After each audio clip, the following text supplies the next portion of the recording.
File. In this April 26, 2017, file photo, rows of motorcycles are behind a bronze plate with corporate information on the showroom floor at a Harley-Davidson dealership in Glenshaw, PA.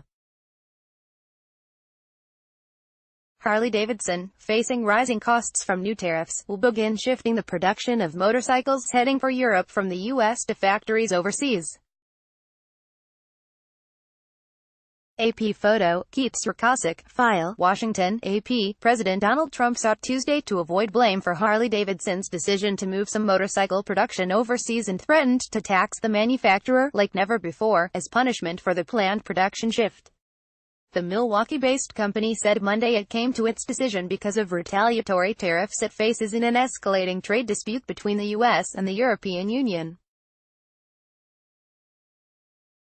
The company had no immediate response Tuesday to the president's assertions. Trump warned the iconic American brand that any shift in production will be the beginning of the end. The aura will be gone and they will be taxed like never before, Trump said in one of several tweets Tuesday morning about Harley-Davidson. It was unclear what the president was referring to or how he could impose taxes on a single company. Trump offered no clarity later in the day when he was asked about tariffs during a White House photo op with Congress members. Harley-Davidson is using that as an excuse and I don't like that because I've been very good to Harley-Davidson and they used it as an excuse, he said in response.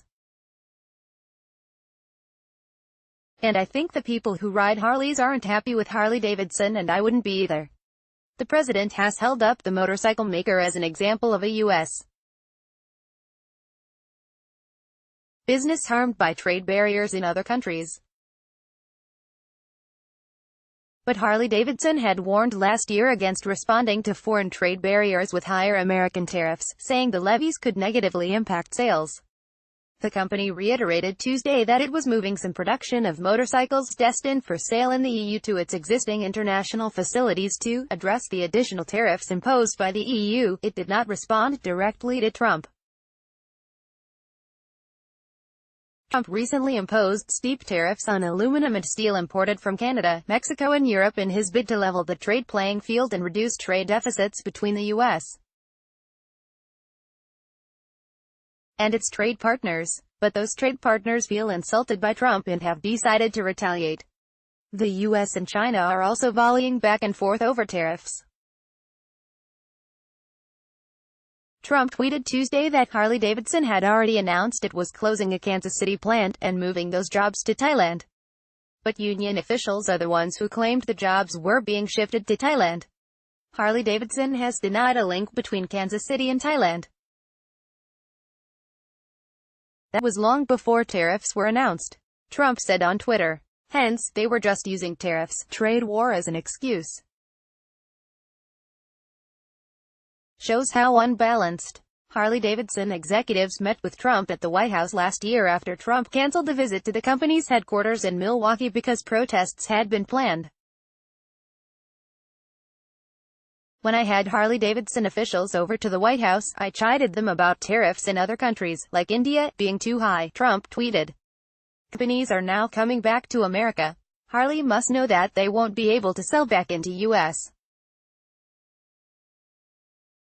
without paying a big tax. Trump added that the administration is finishing a study on imposing tariffs on cars from the EU. A Harley-Davidson should never be built in another country, never.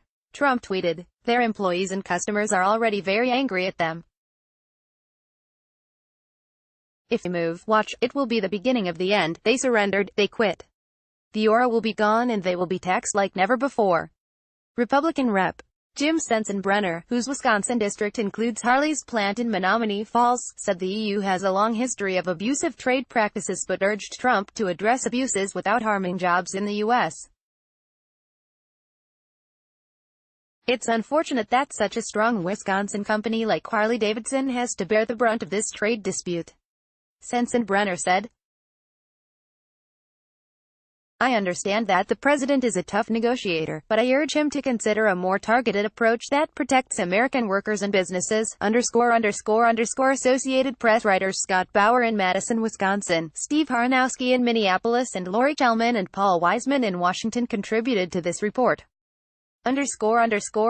Follow Darlene Superville on Twitter, http://www.twitter.com/thesuperville. Copyright 2018 The Associated Press. All rights reserved. This material may not be published, broadcast, written or redistributed.